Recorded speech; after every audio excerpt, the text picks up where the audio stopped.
Happy Sunday night, party people on the internets. What's up? Hey, got some great feedback from some people that I know, some people that I don't know as well. Some people have asked me a simple question, hey, Derek, why are you so on fire for the Lord? Like, where did this come from?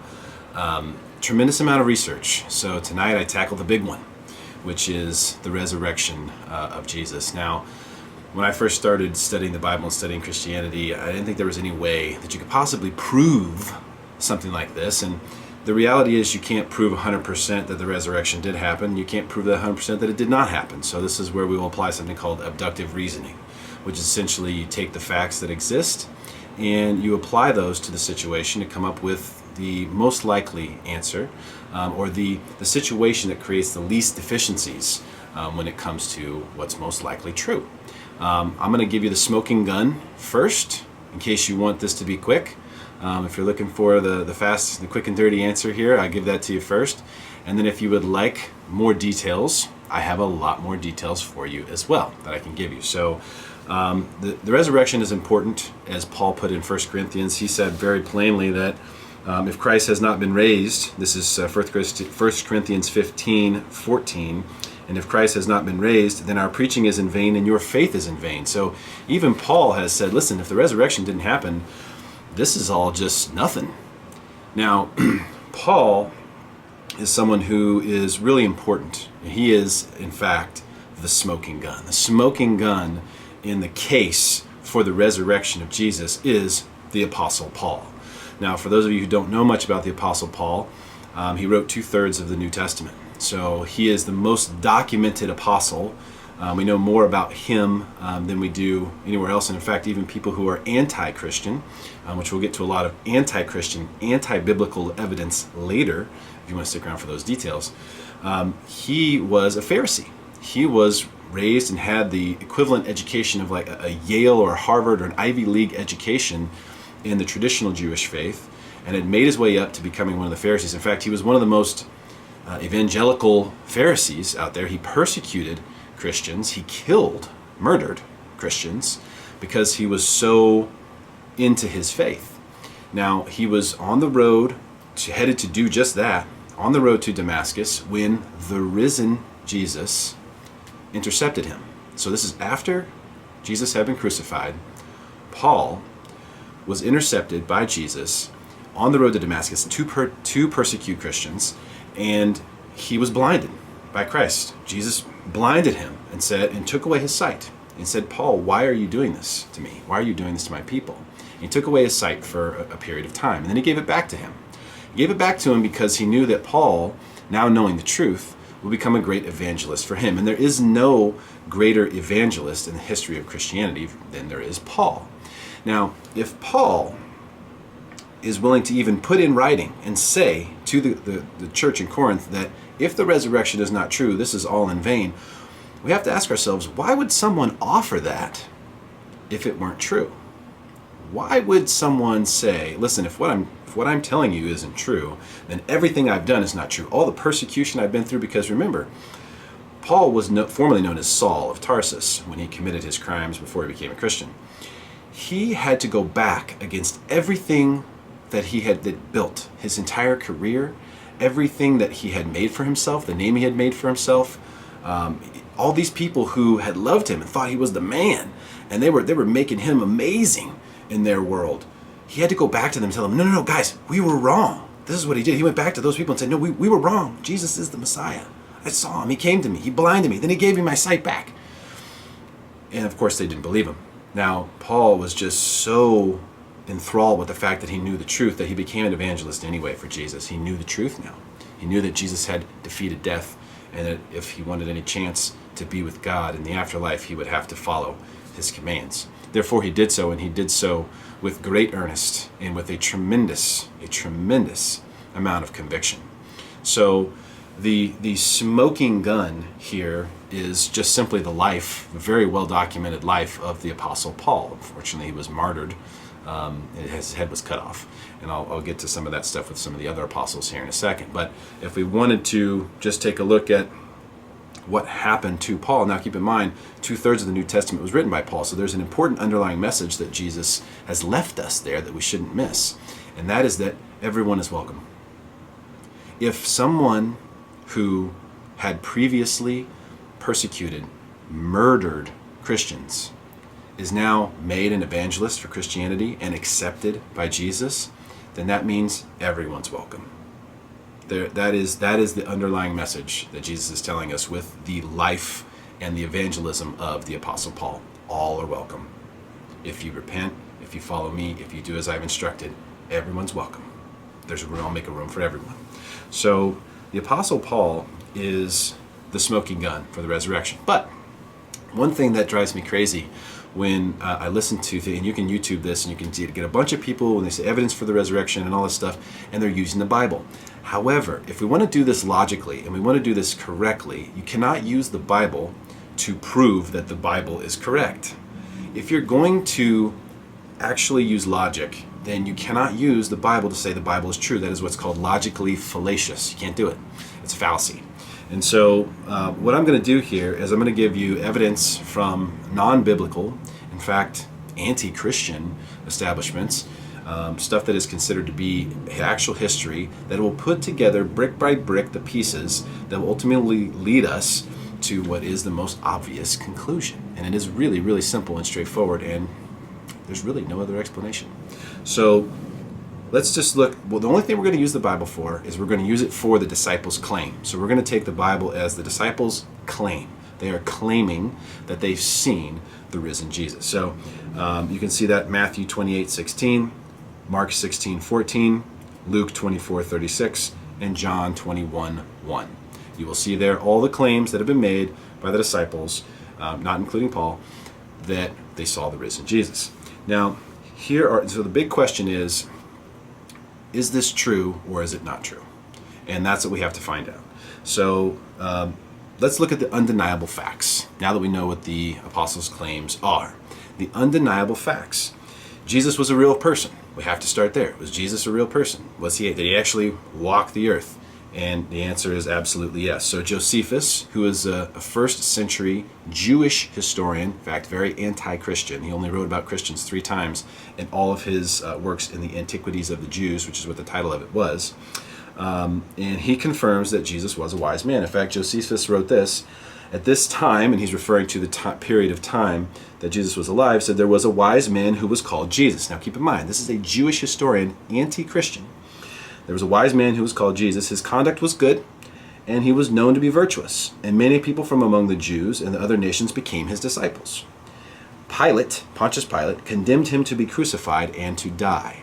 So he gives us several things there where he basically has not only confirmed for us that Jesus is a real person. He says he's a virtuous, a wise man. You know, this is what he's considered. These are his observations of the truth during this period of time. And remember, Josephus lived in the era just after the death of Jesus. So he's collected this information. He's now disseminating it to everyone. And so we have undeniable from Josephus. Now remember, I'm not using a Christian source here. I'm using an ancient Jewish source that was very anti-Christian. He confirmed for us that Jesus was a real person. He also confirmed for us that he was crucified by Pontius Pilate and died as a result. So we get that from Josephus. Now there are other sightings of this as well. I'm not going to layer this on, but this should be good enough for our purposes here. Now Josephus, also Thallus, who was a first century Samaritan historian, not only confirmed the crucifixion by Pilate, and the death of Jesus, but he also confirmed the darkness that filled the sky at the time of Jesus' death. You can check out Luke 23:44 if you want to see how that was written about. However, he does not claim it to be an act of God. He says it was an eclipse of the sun, quote unquote, and it was without reason. Now, Greek historians at the same time, at a different location, also confirmed that there was a strange eclipse that was outside of the realm of what they had expected from their astrology. So we have 2 different non-biblical, anti-Christian sources who've claimed that there was a darkness that filled the sky at this exact time that Jesus was crucified. Just a side note. So the body of Jesus went missing. Now, the one thing that I don't have from outside sources is the tomb. I don't have the tomb, even though this has been considered to be history now. Even opposing sides agree that there was a tomb and that the tomb was found empty. But I don't have the tomb in one of these ancient, non-biblical, non-Christian sources. So I'm going to just tell you that I don't have it. I don't need it, because the reality is that the body of Jesus definitely went missing. In fact, ancient Jewish history from the 1st and 2nd century was noted for a long period of time as making the claim, whenever anyone brought up Jesus, they brought up the fact that his disciples stole the body. That was the story. The story was his body was stolen by his disciples. Now, they wouldn't have claimed that his body was stolen if it hadn't gone missing. If the body had been there, if it hadn't disappeared, they would not have had to claim that it was stolen. So what they did, and they didn't realize they were doing this at the time, but what they did was they confirmed for us that the body of Jesus disappeared. So now we have Jesus was a real man. He was crucified and killed. And we have his body missing. This all with non-biblical, in fact, anti-Christian sources. So now what comes next is the disciples' claim. Their claim is that they saw Jesus after he was killed. They claimed to see this. Now, the important point to make here is that one point is about people. Now, I know people pretty well. I think you probably do too. At least you know yourself, and we're all relatively the same. People tend to do what's best for them. In fact, I had a great realization of this in the past few years, that sometimes I would get mad at people for doing things that were clearly not the right decision for them. But I realized and had to accept that people are always trying to do what they believe is best for them. They always try to do what they think is best for them, even if they're completely wrong, which they are sometimes. But people genuinely try to do what they believe is best for them. So if the disciples' claims had been true, what would have happened? If they had seen their master, their rabbi, if they had seen him after he died, what would have happened? Forget what is said that happened. What would happen? Now, if I sat here and I made a block of gold appear in my hand, you would think, that's incredible. Yeah, are you magic? I mean, who are you? But if I rose from the dead, if I died and I came back in front of you, and the whole time I told you I was going to do it, and the whole time I told you I was one with the Father, it might transform your life. In fact, it would change everything about you. And that is exactly what happened next. This is another part that is also documented all over the place. I don't even need to give you any source on this one. You can find a million different places. The scared disciples, the disciples who were afraid, who didn't believe, who all but one didn't even follow Jesus down to the crucifixion. They stayed away because they were scared, became the most emboldened, just aggressive evangelists in history. These guys became so emboldened and so sure of what they were doing that they would walk right into the Sanhedrin. They would walk right into Jerusalem. They went all over the place without any fear at all. Now, how can you give us that? How does that possible any other way?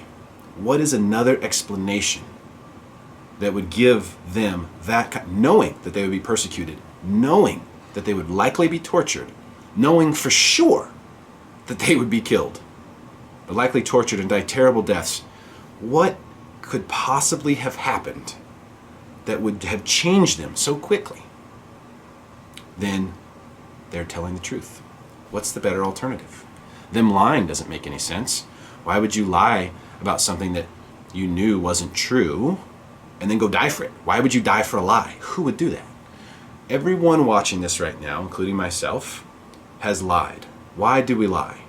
We lie because we think it can get us some sort of advantage, or escape us from an awkward situation, or make us more money. We tell them, oh yeah, this is the perfect house for you. Yeah, buy it. And maybe it isn't. Or, we're trying to sell someone something. When we lie, we do it because we think there's something in it for us. If this were a lie, not only was there not anything in it for the disciples, but there was a lot of bad coming their way. And they ran towards that bad. And there just isn't a better explanation. then what they're saying is true. Now, I didn't even get to the historicity or the historical viability of the Bible, particularly the New Testament, which has, on the historicity scale, or the verifiable likeliness of it being accurate scale, it far surpasses any other book of antiquity by a million miles. It's not even close. It's ridiculous. But I didn't use that, notice, to make this argument. Very, very simple situation. Jesus was a real person. He was crucified and died by Pontius Pilate. The body went missing. All that evidence came from other sources. And then the transformed disciples, which is common knowledge of what happened there.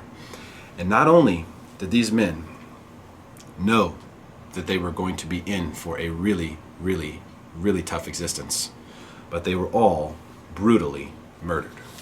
And there is no record and no history of any of them ever recanting their faith in the Lord.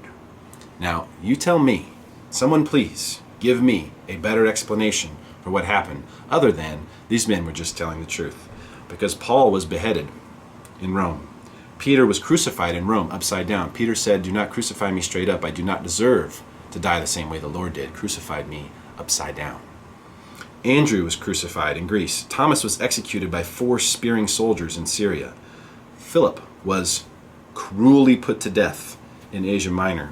Matthew was stabbed to death in Ethiopia. Bartholomew was flayed to death with a whip in Armenia. James was stoned and clubbed to death in Syria. Simon the Zealot was killed in Persia after refusing to accept the sun god. He wouldn't recount his faith. He wouldn't do it. They killed him.